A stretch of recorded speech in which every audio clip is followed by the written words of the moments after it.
basketball is a sleek sport. Like you can't be big like that. Even Charles Barkley wasn't that. Like they made fun of him back then. No, then he got his butt in shape Right, and was but a monster. he was 245, and a 245 back then was different from what 245 is today. Correct. Absolutely. You know, like PJ Tucker is 6'7", 245. But and that's what Charles Barkley was. You know what I'm saying? So Charles Barkley back then was considered quote unquote overweight. But now you take that same stature and figure in Zion and fast forward, 20, 25 years, he's pushing 300, bro. At least he was in training camp. Now, he may have lost 10 to 15 pounds or whatever, but my point in saying all of that is that you got to do a better job speaking to what you were saying, you know what I'm saying, on making sure that you're taking care of your nutrition and everything else. He's in the wrong city to do it, though, boy. Good Lord. Yeah. He's in the wrong place to try to be health conscious.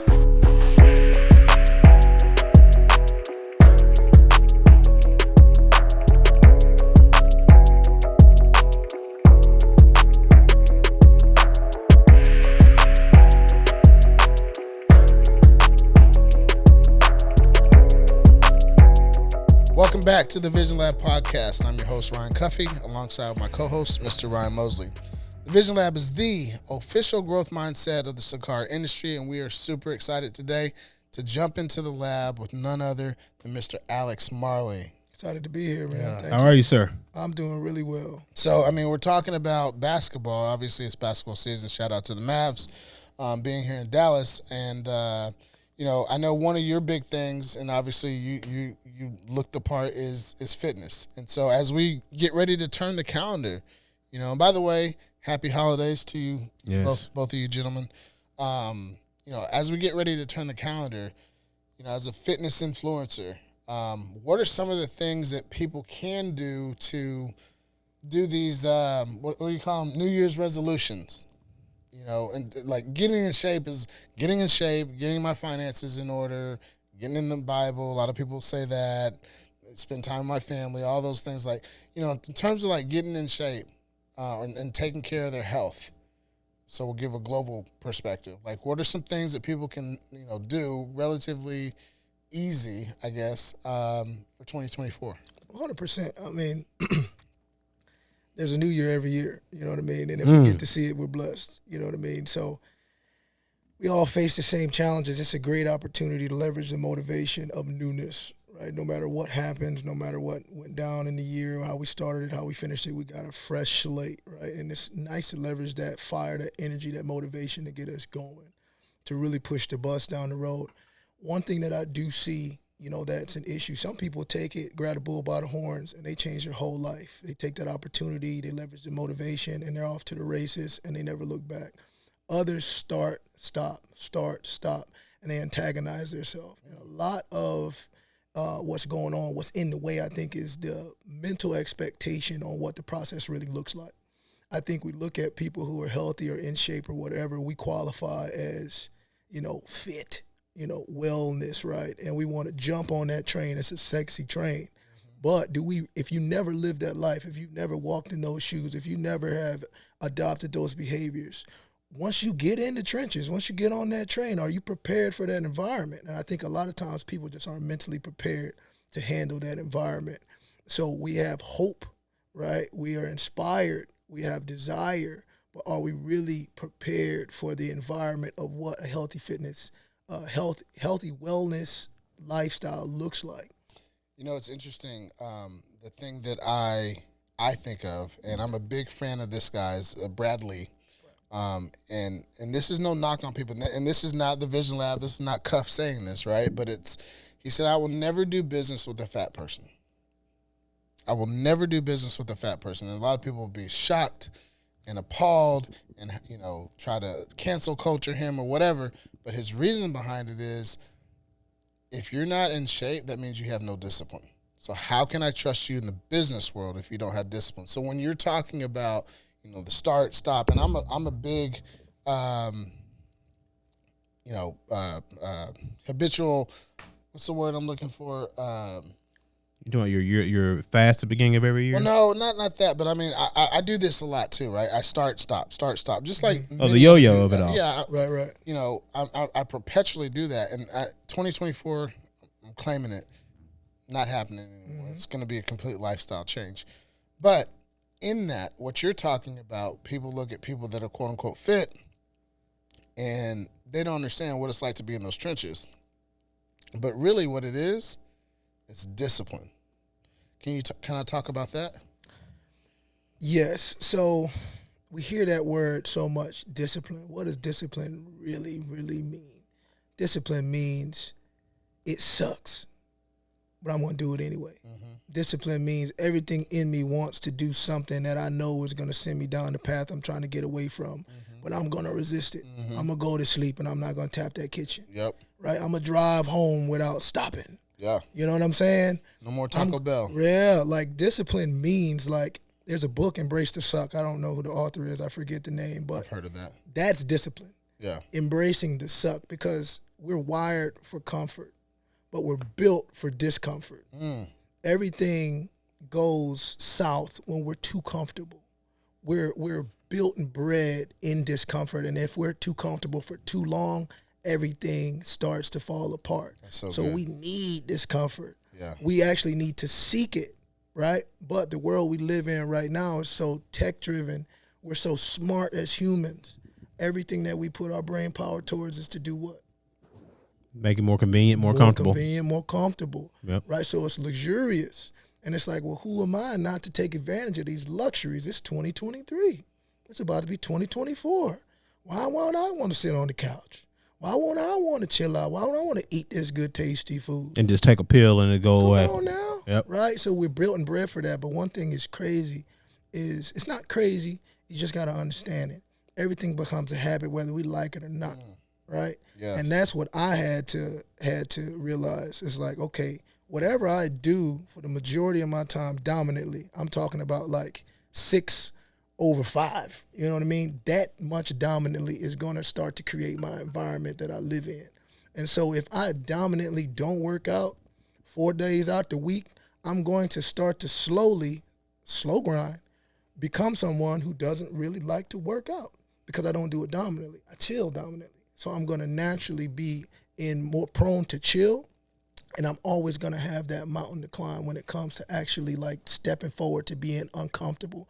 But if you make yourself uncomfortable 4 days out of 3 or the 7 days of the week, you'll slowly start to build those other habits and behaviors and disciplines, right? Because then naturally you're like, okay, I'm starting to become a person who is dominantly uncomfortable. So now I'm more comfortable being uncomfortable. But discipline really, truly, foundationally just means willingness to get uncomfortable. Yes, sir. And I know I face it when it's something that I want to do and I'm on my head. I'm like, man, you know you shouldn't be doing that. You know you're trying to change. You know you're trying to go a different direction. Why is something in me, when my mind says I want this, why is something else in me telling me the same strength of the desire tug? It's a tug of war game. What is that? You know what I mean? It makes you look at yourself like, what is that? That's the discipline. That's the signal. If we're waiting for the signal, we waiting for the call, we waiting for like the siren to alarm, when we need to implement discipline, it's when you're having that tug of war. When you know good and well you're supposed to be going to sleep, but you're like, man, that thing in the refrigerator calling my name. You want that last piece of cake. Woo, woo, woo, woo. Sound the alarm. Clap, do something, change your state, get up, move, walk out the house, come back, take a walk. Do something at that moment, do 10 push-ups, yell, do something just to take yourself out of that state of consciousness so that now you can play the game you want to play and understand, hey, old Alex wants that fridge, and I've created a monster.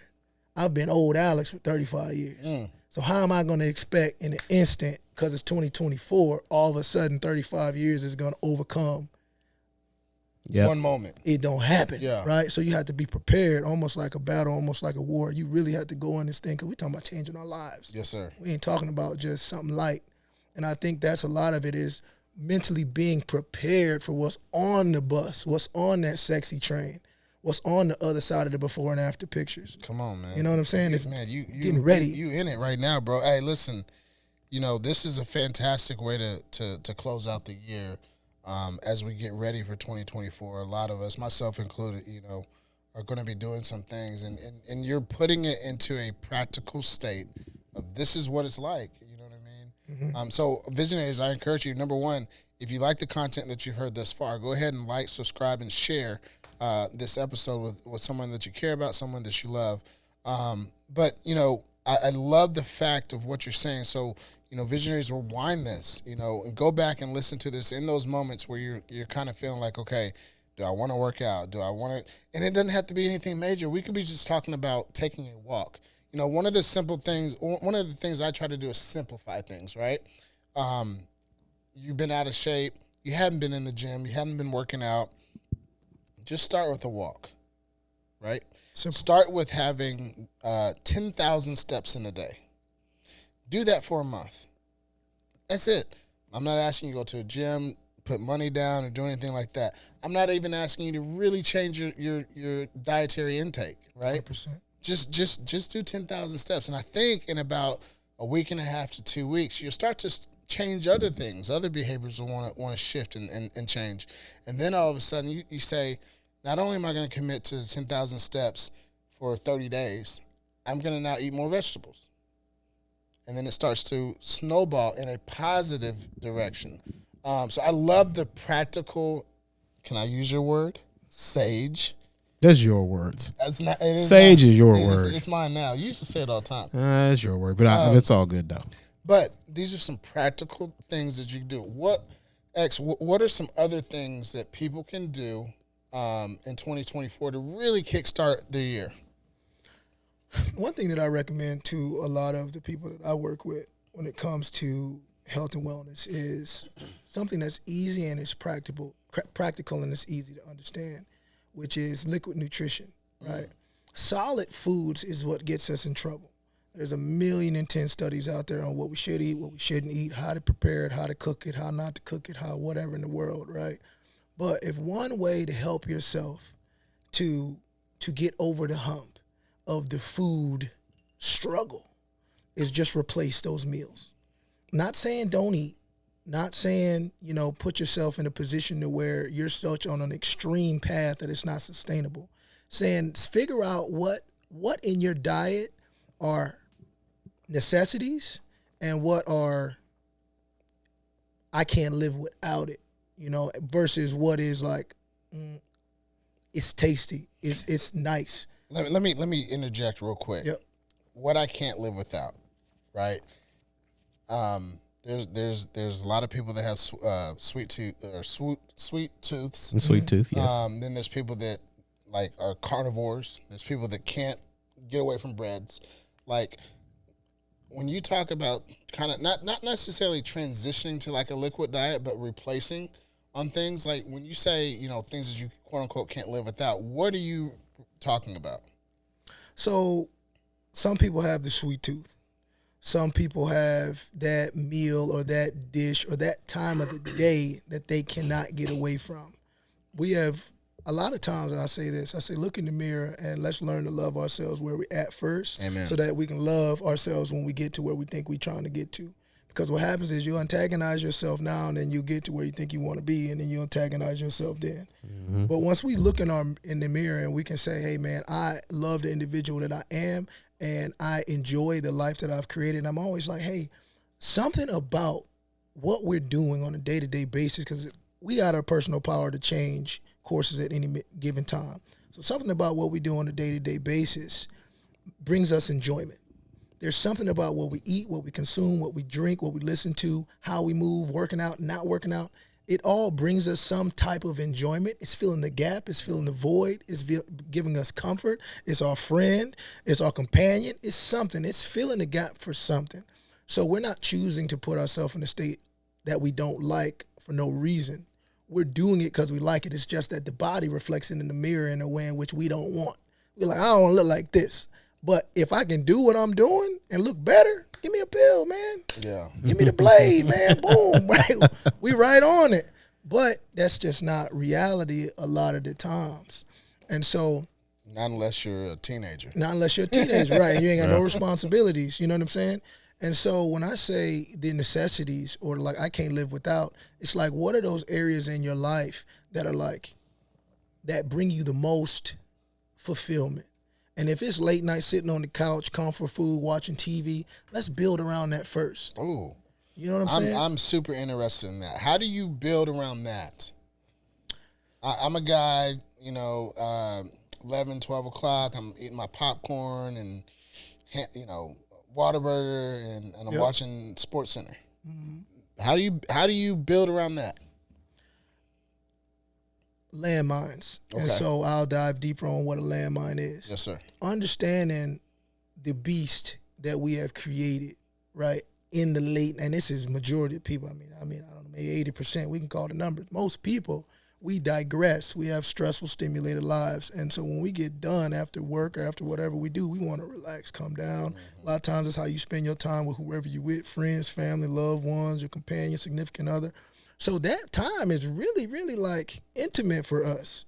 That's your me time if you're just spending it with yourself. And so how can you say, hey, man, in order to get in shape, you got to remove your me time that brings you sanity? Okay, come on. You know what I mean? What do you have to replace that? And so what I say is we've built this behavior that's created a beast that we can't tame now. Because every time 10 o'clock come, we're losing that fight.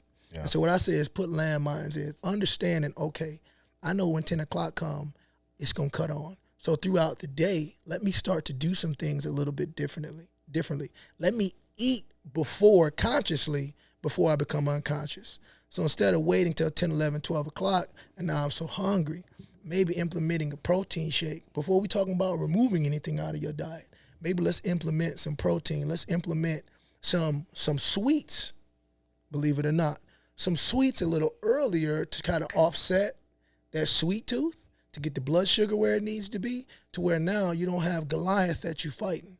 Let's try to get Goliath a little smaller because, I can handle a smaller demon, a smaller beast. But when we just go through the same paces and we let that beast get like this, we're losing that fight. And so implementing and consuming healthier things, and it's a deeper level conversation about the stomach and the microbiome and how that controls us over our mind. Mm-hmm. And we can go there, but it's a lot. And just starting to eat fruit, right? Just starting to eat salad, starting to eat vegetables, starting to drink more water, starting to drink some green tea, starting to put some healthier things, antioxidants in your body, healthier things to help break up whatever has created that beast. Because if you like pizza, if you like chicken, if you like steak, if you like whatever your vice is, carbs, chips, popcorn, whatever it is at nighttime, understanding that we have another brain right here. Mm-hmm. We don't just have one here. We got another one right here. And that's why this brain says, let me chill out tonight. It's 2024. It's time to get right. I don't have no more time to be messing around. But this brain said, what you talking about?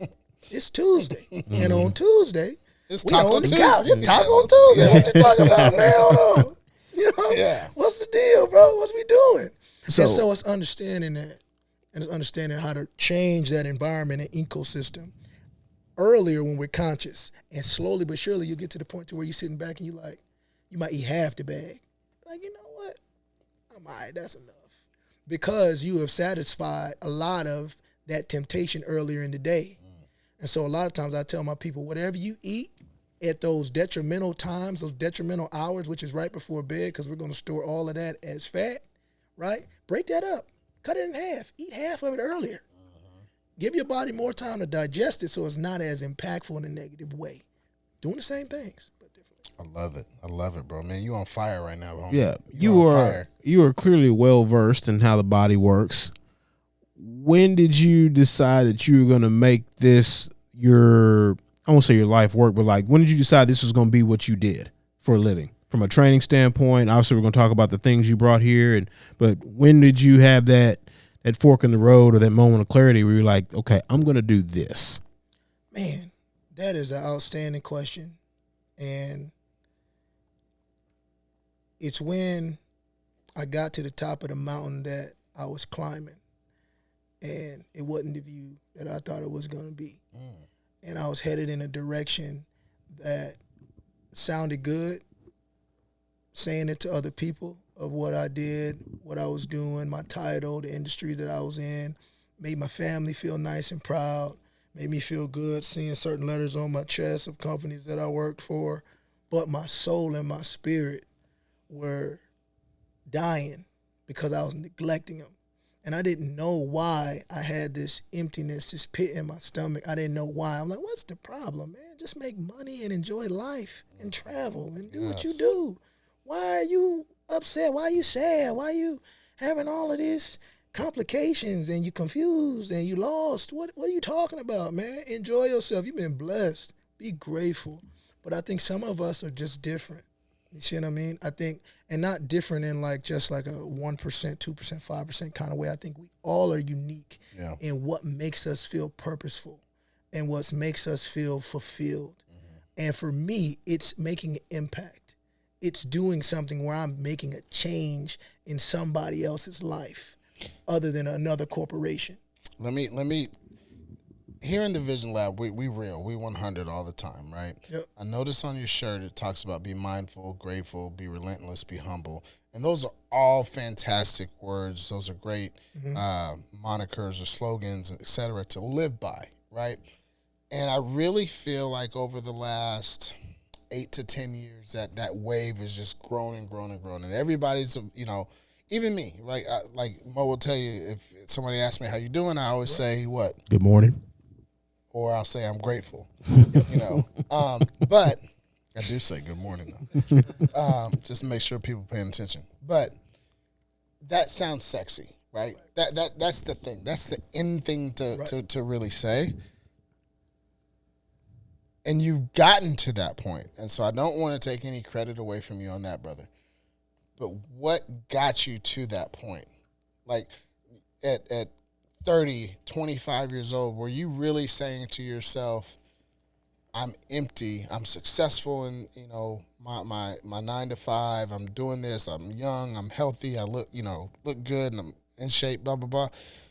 Like, were you really thinking about like gratitude and mindfulness and having an impact on the world? Was that your real thoughts, or was there something that kind of was a trigger or a catalyst for you that made you say, yeah, this is cool, but this really ain't fulfilling? Like, I want to get down to the nitty gritty. Alarming. I would say I had something in my life that happened that was alarming. Okay. I played 4 years college football, did track and field. I've been an athlete since the age of 4, so that's kind of in my DNA, ingrained in my DNA to move, get active. My brothers play professional sports, you know what I mean? It's in the family, so that is wired in me. And so when you're at the age of 25, 26, and you go to the doctor and they say you got stage 2 hypertension, whoa, whoa, whoa, whoa, whoa. There it is. There's an alarm that goes off. And it says, well, what's going on? Why? How? What's the problem? And how am I making myself sick? How is this mind making this body so sick? How is this mind causing so much disruption and chaos internally that now my blood pressure is raised to a state that I only thought I'd hear maybe when I'm 70. Hopefully not, but that's the only time you attribute stuff like that is later on in life, right? Sometimes due to neglect, but obviously I had a lot to learn. And so I said, I'm doing something wrong. I'm not being true to myself, and I can't keep ignoring it. I was ignoring it. Yeah. And I thought I could keep ignoring it because I thought I was in the wrong I thought I was ungrateful. How can I be so ungrateful at what I've been blessed with to be so unhappy and so dissatisfied? And so I ignored that dissatisfaction. I numbed it. Up all night, not getting any sleep, overly caffeinated because I wasn't liking my job, but I kept ignoring it. Instead of making a change and pivoting right then, I was like, nah, can't be. That's tough too, because you're on the corporate climb. You're doing your thing. Climbing, you're doing your thing. You're making money. And you're just like, okay, well, shoot, my vision is here. But like I said, it's a mountain that you're climbing, and then you get to the top and you're like, this ain't it. But what happens when you stay in an environment that might be toxic to your spirit? Yes, sir. Been there. Right? You make yourself sick. Yeah. And what do you do once you make yourself sick? Self-medicate. Self-medicate. right? Yeah. Or we also go to the doctor, right? You bust your head, you hurting, well, you go, hey, man, if it's too bad, you go to the emergency room. Yeah. You start to figure it out, right? And before you go to the doctor, because I don't like going to the doctor, I don't know about y'all, I get on that Google Dr. Google. Hey, man, my toe hurt, my back hurt, my stomach ache, and my head, my eyes are red. What is that? Dad, you dying. You got 12 minutes. Thing. You dying, it's over. And I didn't know what the deal was, and so I had to start to search for answers. Okay. I felt like I was losing my mind a little bit, not in like a going crazy way, but in like I didn't know how to control the way I was feeling. And it was impacting my job negatively. It was impacting the way in which I interacted with my family and friends. I wanted to isolate. I didn't really want to be out and about because I couldn't figure this out. And I was like, this is not how I want to experience life, which was overly perpetuating the stress and anxiety that was raising my blood pressure. And so I said, I don't have time for this no more. So I had to go seek answers in medicine. What's medicine for the mind? Mindfulness, meditation, changing your dietary habits, cleansing your system of caffeine, cleansing your system of the toxins and the bad foods. I went to the point to where I went vegan for 8 months straight just to get right. I was like, nah. I went through a lot of tests on my heart to figure out what the problem was. They identified it. Put me on some medication to try to get it down, and then I said, I don't really want to do no more. I know what it is. I'm refusing to do what I know I should be doing, and I'm no longer scared anymore because sometimes it takes getting scared healthy. Some people need that. Some people need at 62 to go in and the doctor say no more. You take another step in that direction, it might be your last few. And so for me, that was my rock bottom, stage 2 hypertension. They talking about the level of that and how it can lead to mortality. And at 25, 26, I'm like, I must have it all wrong. So I hit the brakes, pulled over, boom, got out the car, and I'm looking at it like, let me figure this out. I wasn't afraid to change my career. I wasn't afraid to change my job. I wasn't afraid to change my diet. I wasn't afraid to stop eating whatever I needed to stop eating. And I invested so much diligent time diving so deeply in the mind because I'm somebody who, I did graduate. I started mechanical engineering and graduated industrial engineering. Smart brother. So conflict resolving, right? Conflict resolution is my thing. So I'm trying to figure myself out. Like, hold on, it's not right. I got to fix this. And one way I found out how to fix it is through easing the state of the mind, through certain things, gratitude, being grateful. I understand that only a few things change your state. Only a few things keep you at homeostasis. And then once you dive deep to understand how we as human beings have gotten into this position from being overstimulated and having too many wants and desires, and if we can't obtain what's in our reach, we will drive ourselves crazy. But we can always change what we're reaching for. You know what I mean? So it's such a mental thing that I had to study the mind. I had to study the body. I had to figure it out. And once you figure it out, the giver in me, the fulfillment in me, the impact that I was desiring to make had to give it back. And I didn't want to live too many more of my days in a state in which I was walking away from that person that I knew I was. And so that kind of dictated my pace for the rest of that time after that time because I kept dipping in back. I mean, I was in that world for so long. That was all my skill sets. That was my financial foundation. A lot of people right now want to get out of that world. They can't because they're in too deep. They got too many things attached to it.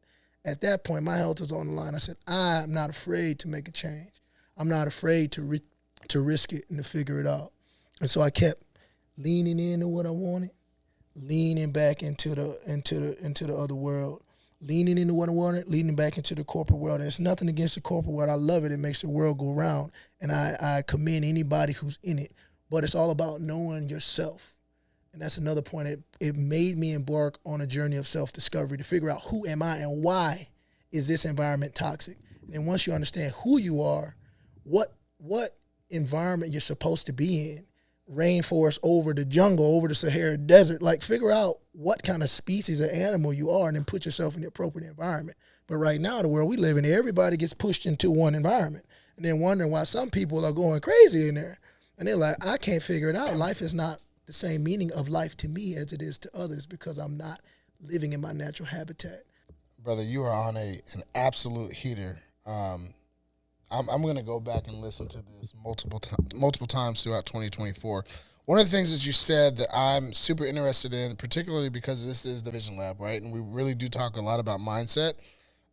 You talked about changing your mindset, right? And then I want to get into the products here shortly. Mm-hmm. But how does one, especially at the beginning of the year, right? New year, new me, we all know that, right? How do we go about changing our mindset? Because you did a lot of work, and you got the mechanical engineering, you're a conflict resolution specialist, and you do all this stuff. And so we know that you're highly intelligent, super motivated, but break it down just to a layman, right? How do I change my mindset? I'm downtrodden. I'm borderline depressed. I'm not happy with where I am. I've got goals, dreams, visions that I'm not been able to ascertain, and I'm in a rut. So talk to our visionaries. There's your camera. Like, talk to our visionaries. Like, what do we need to do to change our mindset here in 2024? You need to change the record that's playing in your mind on a daily basis. That's so good. You need to change the conversation that you have with yourself on a daily basis, because energy flows where focus goes. And the conversation that we have with ourselves and the influences that we allow ourselves to be around, to ingest, to listen to see. And a lot of times it might be the most comfortable environment that you have as a part of your life that might need to change. But for me, things really started to change when I manually started to change the conversation in my mind. And I say that, but how do you really do that? I had to start reading. I had to start listening. I literally used to have podcasts. That's why I speak now as much as I do, because Les Brown said something. He said, man, I heard something that changed my life. And he said, so now I speak in hopes that I can say something that changes somebody else's life. Wow.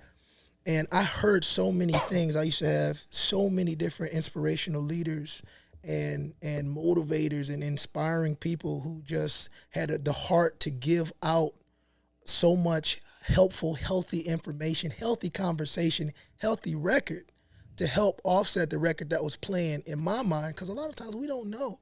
How do you know what to say to yourself if you don't know?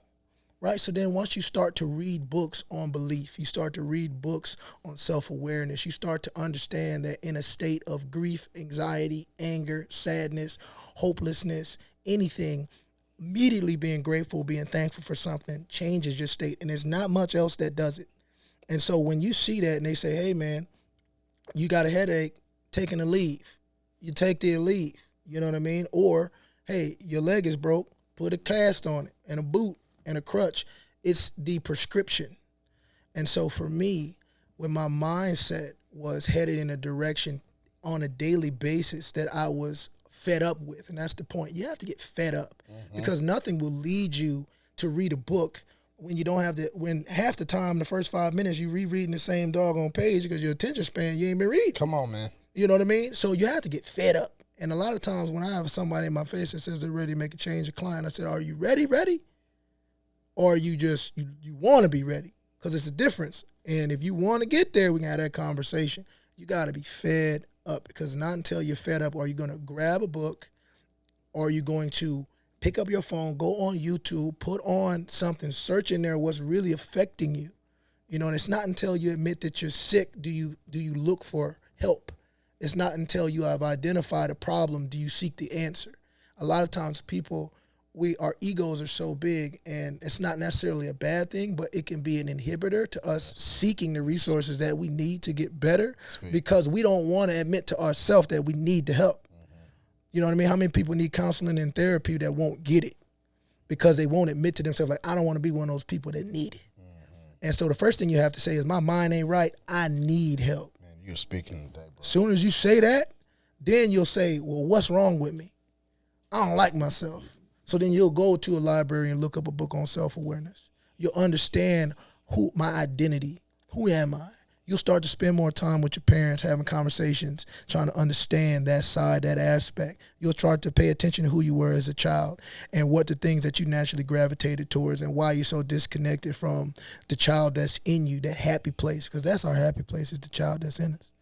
And so once you identify that child that's in you, what you used to do, what brought you that natural, authentic, genuine joy before we got put into the machine of life, because that's what life is. It's a machine. It's the Matrix. It's amazing. It's the machine. And now we're in the machine and we don't feel good. We like, no, this ain't it.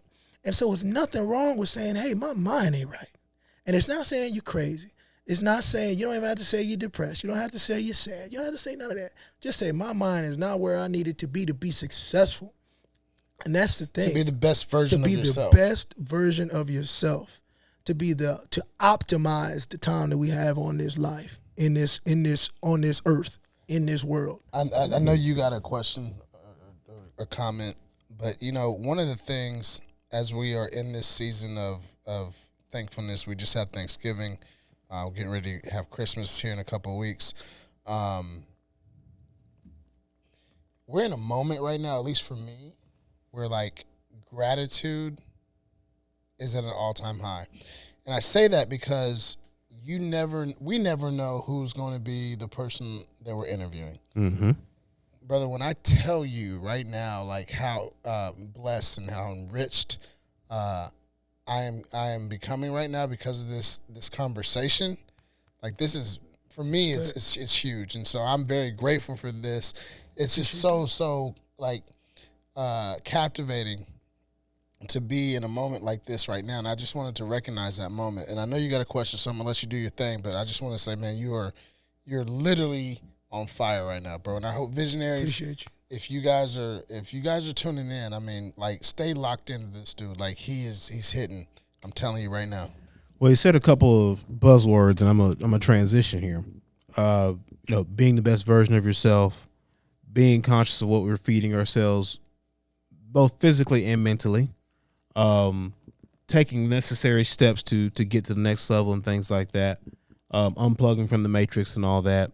And when he showed up today, he brought these two bottles with him. And we're like, oh, okay, this is going to be interesting. Yeah. So in the spirit of being your best self from a cognitive level, can you tell us what it is that you brought with us? Yeah, and hold those up, too. Hold those up and all that. And as I say this, I guess because you're the first person with this type of product. So let the record show that we at the Vision Lab are not doctors. Not at all. We are not prescribing you anything, but this gentleman has a product here, and we'd like to hear more about it. We do like the DLC, though. Oh, we do like the DLC. That is true. Yeah, for sure. Well, I'll read what I put on the front label.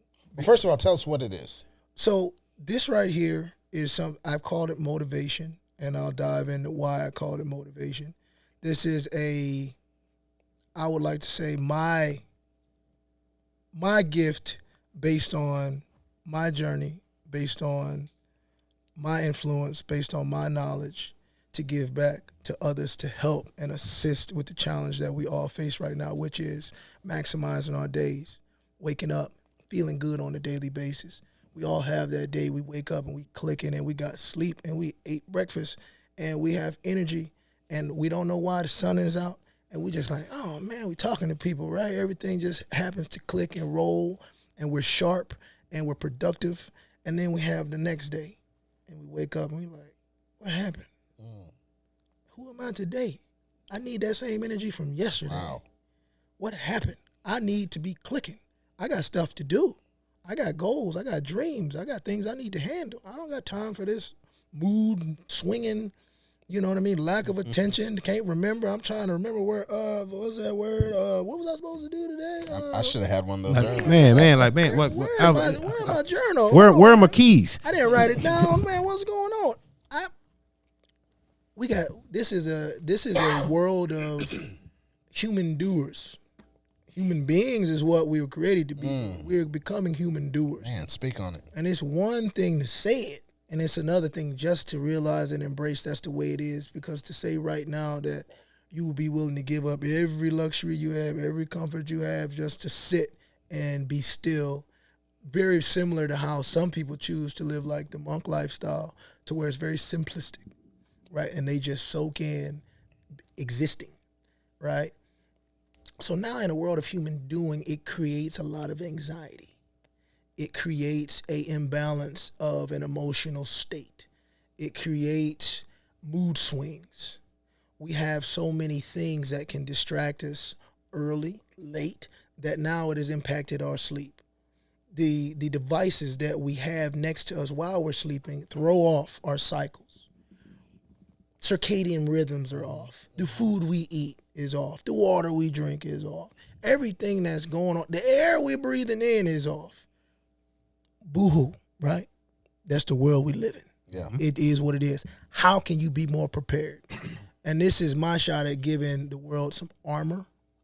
And not even really just the world. It's not like that. It's really just like studying what helped me get out of where I was at, helped me focus, helped me stay sharp, studying the mind, studying the body, studying neurotransmitters, why the mood swings the way that it does through dopamine, serotonin, and oxytocin. What is that anyways? Why is that? How does that impact the fact that I got to go to work and I need to make some money? Like, what's the deal? How does that impact I need to come in the house to my lady and not be feeling the way?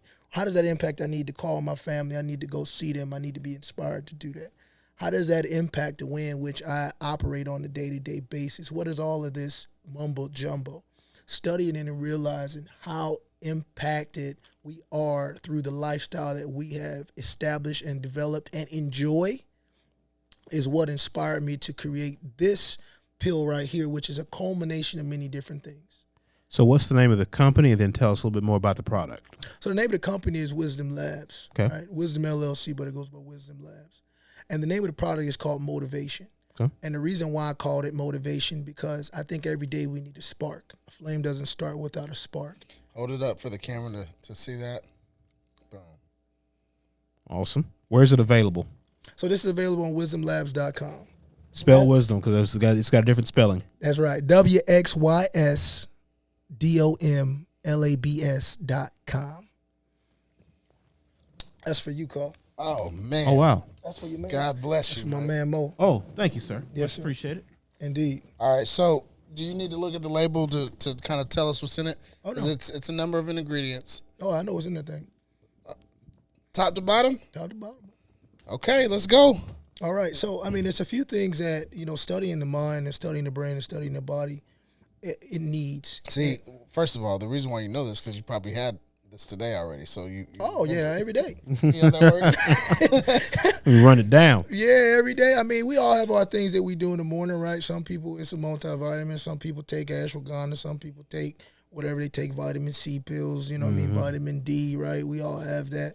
And I was in the position where I had a whole bunch of different things, just trying to strengthen my armor, right, to do better on a day-to-day basis, to maintain homeostasis, to feel good, right, to stay balanced, to remember, to be productive, right, to stay aware. And so when studying the mind, I identified that it's not only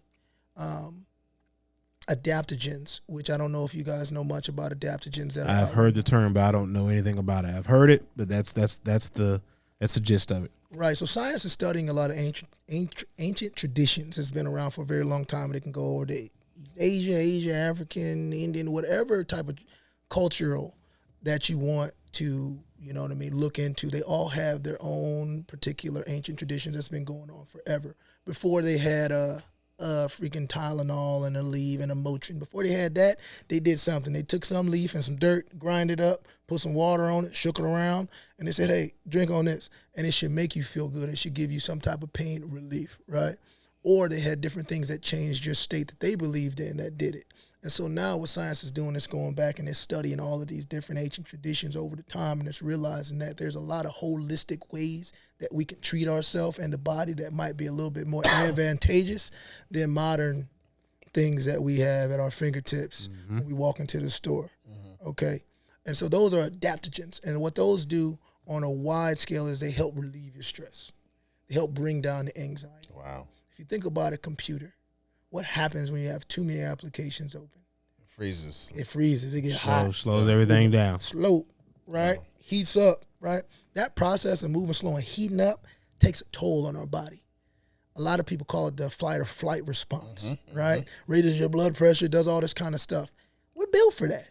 We're built for something to happen. Let's get stimulated. Let's get ready. Let's handle it. But then we're only built momentarily for that. Yeah. And then after that, we're supposed to go back to staring at the tree. Oh, time to eat. Let me go figure out how I'm gonna get some food. Oh, time to drink. Okay, it's a threat. Out. And then we supposed to sit back and relax again. Okay, that's a nice bird. Ooh. We never relax. How many, you look at your phone right now, you got your email notifications, you got spam calling you, you got your job, you got your family, you got social media. When do you rest? When do you rest? And I don't know if you had a computer I had growing up, but when I cut that thing off, if it was running too long, it still was humming. You cut it off, the little fan in the back. Yeah, it was still humming. It's called a CPU. Yeah, it was still humming. Yeah, it was still humming, and that's what happens to our mind when we think we're going to sleep. It's still humming, and we wonder why we wake up. Tired. We're not rested. No, you start counting like 1, 2, 3, 4, 5, 8. They said 8. They told me 8 hours I should feel good. No, you still tired. Why? Then you go to sleep another day, wake up, you feel good. Then you go to sleep another day, you wake up, and you're tired. It's all of this topsy-turvy stuff. And all we want to do is just live life to the best of our ability, enjoy ourselves, right? Studying the mind, we identify it's not only what's in that bottle that helps us prepare against the lifestyle that we currently are living. It's what we are doing to our body that is depleting a lot of what we need that's in that bottle. And so let me talk about the micronutrients. I'll go back to the adaptogen conversation. I just want to give that background. No, that's good. Micronutrients. The brain needs micronutrients, vitamins and minerals. That's what micronutrients are. Your vitamin C's, D's, E's, K's, all of that jazz, right? And so I'm looking and I'm trying to figure out, okay, hey, you know, what helps with focus, what helps with stress, what helps with anxiety, and it's all of these different vitamins. And then the more you dive deep into vitamins, you see they all work succinctly together, okay, like a unit. And it's like, well, why would I put a whole bunch of this vitamin in me and not its buddies? Why just go vitamin B6, B12, B5, and not all the Bs when they all work together like a unit? And so I originally started with an adaptogen. I was taking a schizandra berry, which is just good for vitality, right? I started with the phosphatidylserine, which is a component of the mind that declines with age, that plays in the transportation of information, right? That helps us remember things. It helps. What is that one called again? Phosphatidylserine. Okay. What a name. Yeah, right. What a name, right? I say it right. Phosphatidylserine. There you go. Boom. Phosphatidylserine. Scientist, bro. Yeah, man. That alone, boom, right? Schizandra berry helps with stress relief and anxiety, and inositol, right? Things like green tea, white tea extract. Is that like Nasitol? Oh my gosh.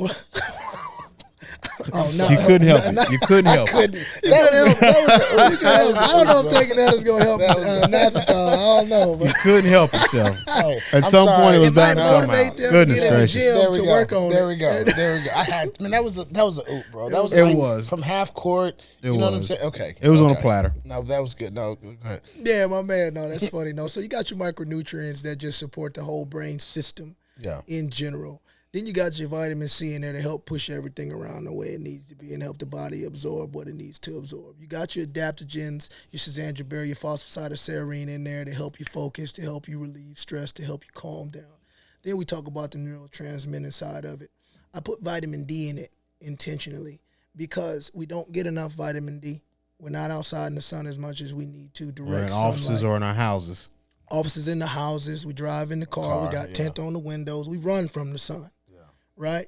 And a lot of times, depending on the pigment of your skin, determines how much more sun you really need. Right? The darker you are complected, the more sun exposure you really need. But culturally, we have the information a little bit flipped. We think that pigment is only related to color. And we're like, well, I don't want to get any more on that further down on the spectrum, so let me stay about that sun. But I really honestly think that everybody should be a couple shades a little bit further down on the color spectrum than we are if we were getting the appropriate amount of sun exposure. We all need it. It just varies on the amount of which we need. But anyway, I'll get off of that. But vitamin D from the sun, which is our power source, that alone, just thinking about that, let that resonate. The sun, vitamin D, that's our energy source. We're sun people. You know what I'm saying? Like, this is true. Not having it throws off a lot of things. throws off your hormonal balance, throws off your dopamine levels. It And so, throws off people a in the lot. Northwest are always depressed because they don't see the sun. It's always rainy and dark and dreary and all that, and they wonder why depression rates and homelessness and stuff like that is happening so much up there because they don't get enough sun. It's just a fact. I'd like to see Suicide rates are up there. Yeah, all high up that. there, Yeah. Come on now. It affects your mood in a major way. And so I wanted to have a baseline, right? 2,500 IUs at least on a pill of vitamin D in there because it's just a lot of information that's out there that we still don't know about, right? So I wanted to have that in there. There's another component to it that we don't understand, which is we're kind of getting to the foundation of that in regards to science, which is you can't appropriately absorb certain things without others. And that's what I was saying, everything working succinctly. And so there's a vitamin D deficiency going on, but there's also a magnesium deficiency going on. There's also an iron deficiency going on. And honestly, if you start doing numbers, it's no coincidence that generally somebody with one has the other. And so it might not just be vitamin D. It might be the things that help the body absorb vitamin D, which is like magnesium, iron, zinc, different things like that attributed to it. Our hormones, testosterone, estrogen levels, it's a big imbalance going on there, right? Zinc, iron, magnesium, all your micronutrients, vitamin D, vitamin C, put that in there, your adaptogens, and then a little bit of natural caffeine. So caffeine was the world's first nootropic, right? Do we know what nootropic is? It's just a big term for like brain fuel. Natural caffeine was the world's first nootropic, and it's very effective. What was what was the world's first form of natural, i.e., organic caffeine? I don't know. Now that's up for speculation. Probably It might cocoa. be guarana. It might be cocoa. It might be green. It might be tea. Tea, yeah, green Tea, tea. tea being around for a very long time. Probably green tea. The caffeine that I have in there is from the green tea leaf. Yeah. And so I wanted to put a little bit in there, but not a lot. I have a question for the consumer. Okay. Obviously, people don't necessarily eat right, sleep right, don't get enough vitamin D, bad nutrition, holistically speaking, right? I start taking these, like how quickly do I see the results or the impact? Is this like, hey, you need to be on this for a couple of weeks, you need to take a whole bottle of this, and then you really start to see the results? Like how quickly do you start to see the results of motivation? It depends on the person, but I would say within 3 days to 2 weeks. Okay. And so certain components, I would say like phosphatidylserine, they say you generally start to see the lasting effects of phosphatidylserine in the cognitive uptick in performance after 2 weeks. Some people it's immediately. I can take it now and it's like, boom. But you have a clean system, all intents and purpose, right? Like you're not eating Whataburger and Right. high saturated fats and things like that, right? How many of these should you be taking at a time or per day? And so foundationally, I'll start from the front of the suggested recommendation. I did not want anybody to worry about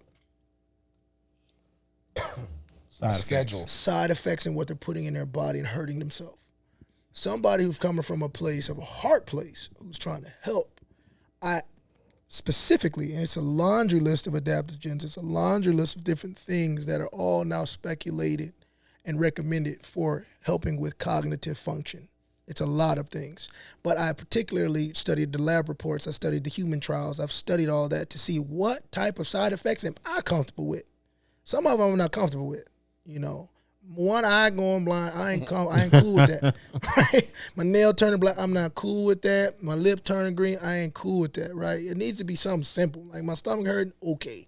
When the body has too much of anything, you urinate it out, right? I'm cool with that, right? There's very limited side effects. I suggest one pill at a time because I want somebody's grandma to take it, or your sister or your cousin or your brother or your niece to take it, right? But if you are someone who has a little bit more of a tolerance to stimulants, or you are pretty savvy in the space and you've been taking your own adaptogens and stimulants and vitamins and everything like that, you may be more equipped for 2 at a time. I can take two at a time and feel groovy. If I really need to lock in and be on like before a workout, I'll take 2. But here's the thing about assistance. It comes with a cost. Okay? It comes with a cost. If you want something to lift you up, guess what's gonna happen if here's the floor? What's gonna happen when the jet engine stops firing? Come down. It's a hard crash? No, it's not. But I was setting that up to say there's a lot of things that are really, really potent that'll take you up like this, but then they'll drop you on off. And that's what we don't like. We don't like being dropped down to the ground after we take something. And so I specifically made it mild enough to work in the background, to work as a helper, to fill in the gaps per case-to-case basis, because if somebody is a little bit more micronutrient deficient, they may see an uptick in energy really quickly once with all the micronutrient additions from the product. If somebody's really stressed, they may notice a stress relief immediately from taking the product. If somebody's really anxious, they may notice a calm from taking the product. If somebody is low on vitamin D, they may notice a enlightenment in their mood from taking the product. So it's going to affect you in different ways because it's a culmination of different things all in one conveniently. Big on convenience. So I can take up to 2 at a time. Yep. How many should I be taking per day? Or is this just you take it whenever you feel like you need to get ready to get locked in? A la carte. So you can take it anytime you feel like you need to get ready, get locked in. Like for you all as podcasters, take one before the podcast, be clicking. And where you thought, boom, it's going to be rolling. Right? If you want to take it on just a 1 a day, like a multivitamin, because that's what it is. It's foundationally a multivitamin enhanced with everything else to help you focus, to help you lock in, to help you maximize your day, to help increase and optimize your abilities for the day outside of just being a multivitamin. So foundationally, it's a multivitamin that we all need on a micronutrient level. Additionally, it's everything else with the adaptogens and the vitamin D and the magnesium levels where they need to be to help us focus and help us stay locked in. So 1 to 2 a day. I would not exceed 3. Okay. I take probably 2 a day on a consistent basis. Generally always 1 in the morning. If I don't take any, I'll take it before I sit down and I need to go to work, or I need to read, or I need to study, or I need to play my guitar, or I'm going to work out, I'll take one. So it's really like once you start taking it, and you start feeling how you feel on it, then you'll start to figure out how you like it, right? Those who are more aware about micronutrients and the necessity of them, they more so gravitate towards taking it daily. Couple more questions that consumers will probably ask. Can I take it with other dietary supplements? 100%. Okay. Big question for you, and I think this is an appropriate time. Make sure you look into the camera when you talk about this, but how can they get their bottle of motivation? So if you want to get your bottle of motivation, go to wisdomlabs.com, and you can order directly from the site, and it'll be shipped right to you. All right, and then what's the price point for motivation? $37.99. And there's how many capsules? 30 capsules. So a little over $1 a capsule to get locked in. Do you have this on like on a recurring charge where they can get it every month, or you just got to buy it at as needed? As needed, yeah. As needed right now. Gotcha. But that's an easy change, and that's probably something I'll do in the future. Yeah, definitely. Set up a subscription to where you don't have to think about it, especially if it's something you need that important. It just boom, boom. No, listen, brother. Like, as I said before, I'm gonna go back and listen to this podcast specifically throughout the course of 2024. This has been super, super impactful for me personally. I think it's a great way to not only conclude 2023, but a great way to start off 2024. How can our visionaries get a hold of you, whether it's about fitness or they want to get, motivation? Right. So you can find me on Instagram. That's where generally I'm most accessible. Send me a message, send me a direct link, communicate with me through there. I can share my information with you. You can share it on the What's podcast. that? Go ahead. We open up the doors. What's your IG handle? Email x.c.marley@gmail.com. Email me any questions you have. Instagram @wisdom, WXYS DOM. Reach out to me. Ask me anything you need. This is what I love to do. I love to even chop it up with you, even whether you want to be a customer, you want to buy motivation or not. Just reach out, and I'll feel free to chat with you and just share anything that I know that might help. And are you accepting new clients right now for your fitness side of the business? 100%. Okay, awesome. So visionaries, listen, I am tremendously excited. I will tell you this after I get on my first month supply or 2 weeks, however, I choose to do it, whether it's 2 pills or one a day.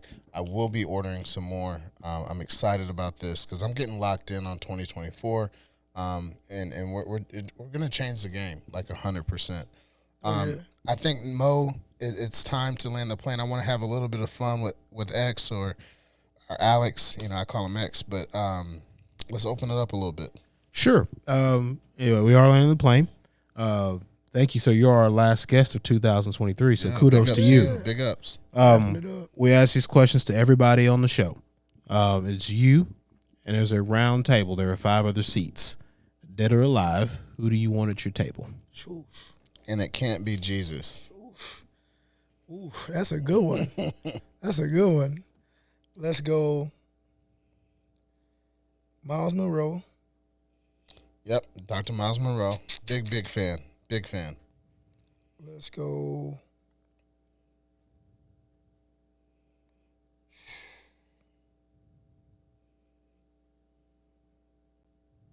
T.D. Jakes. It's good. Tony Robbins. Okay.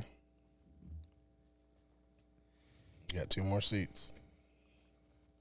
You may not get a word in, by the way, at this point. Dr. Joe Dispenza.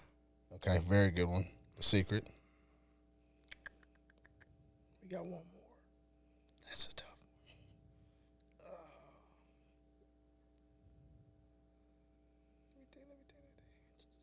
Tony Robbins, T.D. Jakes. Tony Robbins, T.D. Jake, Miles Monroe, Joe Dispenza.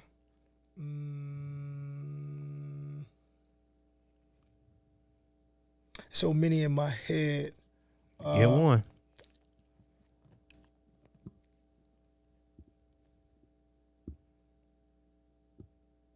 Let's just go Les Brown. I need that motivation. All right. That's a pretty good table. On you, Cuff. It's interesting that you ended that with I need that motivation.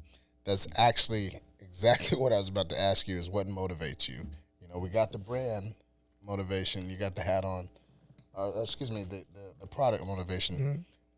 What motivates you? Regret. Oh. I hate that feeling. You're coming from a place as if you've experienced that. I think on a wide scale, we all experience regret in some regard, just depending on, what it is. I think it's a matter of whether or not we want to be honest with ourselves. Right. We want to be honest with ourselves. And some people, maybe they lived a life and they never experienced regret. And That's a kudos to them. No, I don't believe that But at all. I think that I would regret not pursuing what I have been gifted with that's been placed on my spirit to do. And that's come from a place of being in a dark space and having that conversation, having that one-on-one, having that solitude, learning who I am, learning what makes me different, learning what impact that I need to have here. Now, whether that's on a grand worldly scale, whether that's just the people within my reach who can hear my voice, whatever that is, I know I need to pursue that. I know I need to walk my walk. I need to carry my weight. And I think that we've all been given a task that's been placed on us. And I only think that we get a little bit rattled, a little bit lost with that feeling of regret when we're not staying true to actually putting forth steps and energy and effort towards achieving that task. Yeah. And for me, my task is creating on a grand scale, on many different levels. It's communicating. It's almost, I feel like a beacon. I feel like a conduit pipe as far as being a transporter of information to pay it forward, right? And so as long as I'm paying it forward in the ways in which I'm gifted and skilled to do, I feel purposeful and I feel fulfilled. You know, one of the things you talked about in that snippet was what we would call your lab. Indeed. You know, that dark place where Oh, it's yeah. just you. You know, you, the mirror, your soul. Real quickly, I'm curious. Two-part question. What was your lab like, and what did you do in that lab? That's a deep one. I like that question. Because I can sense and feel that just from the energy perspective, you went back to that place where you felt it. You know what I mean? Yeah. Ain't nobody around. It's just me, and I got to figure this shit out. Right. I started talking back. You know, I think a lot of times the record that's playing in our mind, that's dictating our mindset, can drive us in any direction that we're going in. And if you want to change directions, you got to understand that first we got to change that record, which is going to change the mindset. So I started talking back. Is that self-speak? What's that? Like you're talking to yourself? Like I am a conqueror. That can I'm be a winner. affirmations. Okay. That can be the consumption of information. Okay. That can be the effort to create positive influences in that space of understanding that what I feel in me, I'm capable of doing, I'm capable of achieving, I'm capable of pursuing. I'm powered to change and to take control of my life where it is and where it can go, and not holding yourself hostage to the labeling that we do a lot of times based on the path and the journey that we have embarked on thus far, and looking back and say, well, I am this because I'm here, and just starting to talk and to breathe life into the vision, into where I'm going. And I had to learn how to do that. Sometimes you may be a natural complainer. Not all the time is your eyes geared towards seeing the glass half full. Sometimes you may have came up in environments. You may have created an environment in your life to where what you see is not enough. No matter how much it is, it's always half empty. And so it's getting to the point of, like I said, to that point, reaching out to seek the resources, reading, listening constantly.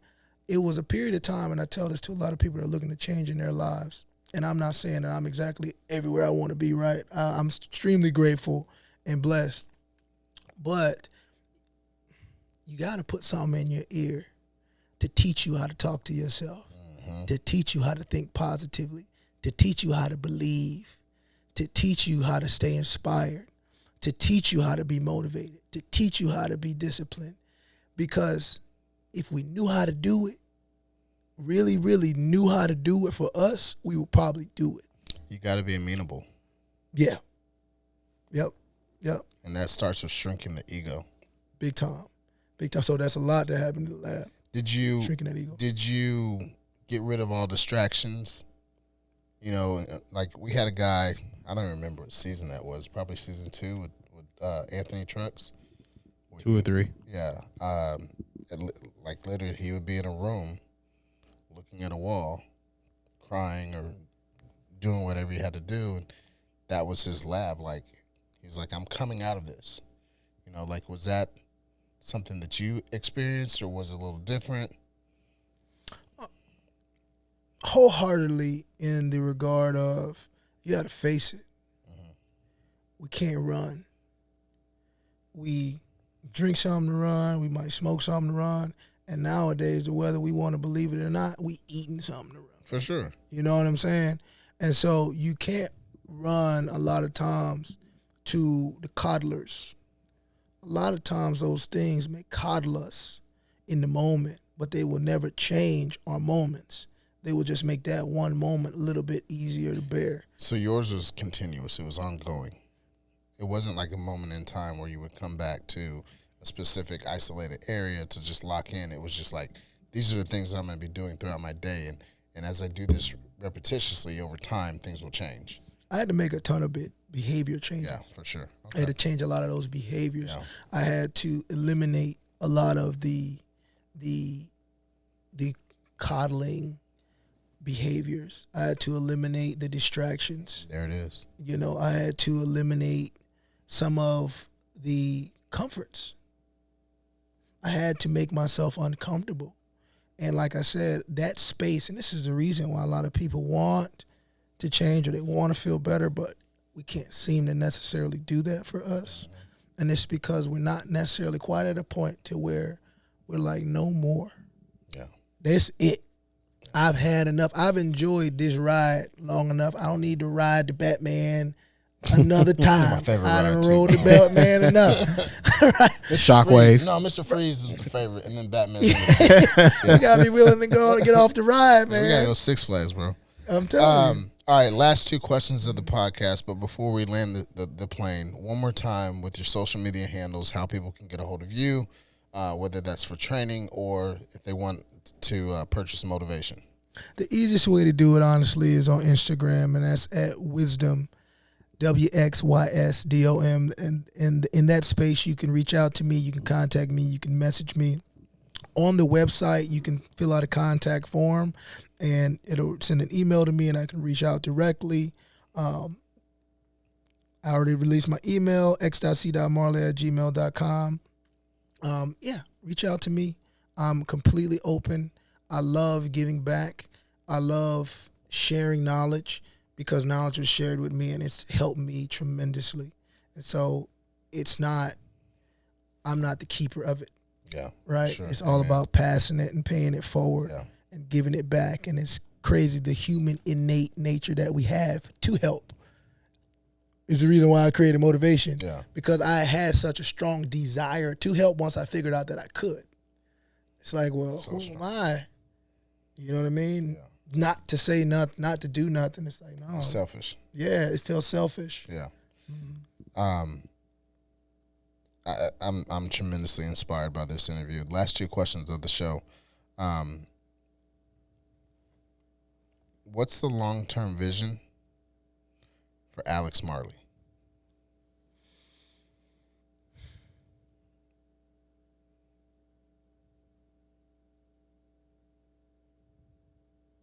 So on a broad scale, being empty. And what I mean by being empty is... It's a great answer. That's a great answer. I want to die empty. You know what I'm saying? I don't want to look back and say, I wanted to do that and I didn't. Yeah. I could have did that and I didn't.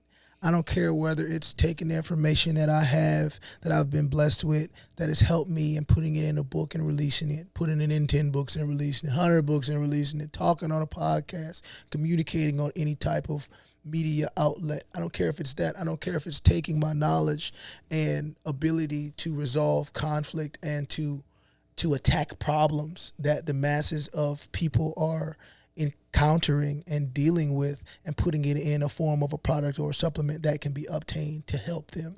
I don't care what it is, whatever comes into my spirit that holds me accountable to doing in the world, I have to do it. Yeah. And if I don't do it, my brain and my spirit doesn't let me off the hook at all.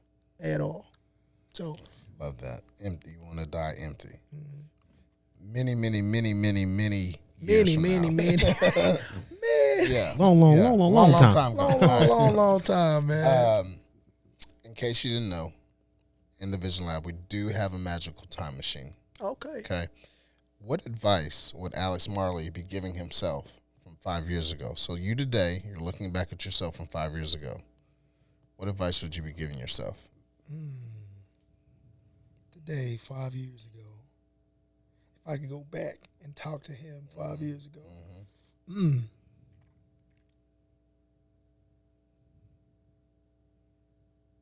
I would say trust it.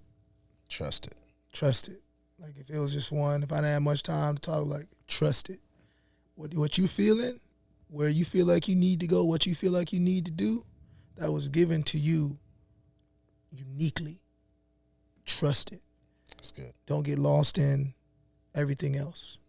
Like go inside, find some solitude, have that conversation with yourself, get into your spirit, because that's when God can speak to you. Yes, sir. Is when you're in a space of silence and not being distracted. that's when you can hear the thoughts, your own thoughts, is when everything else is quiet. Whatever your God is, whoever your God is, but that's when he can talk to you, is in a space of solitude, quietness. So I would say, go to a place to where you can think clearly and to where you can hear the answer to the question that you're asking yourself, but now trust it. Don't just hear it and then try to negotiate. Stop negotiating with your spirit. We all know what we're supposed to do and where we're supposed to go and what we want to do. But then we start to, well, is it up, man, why me?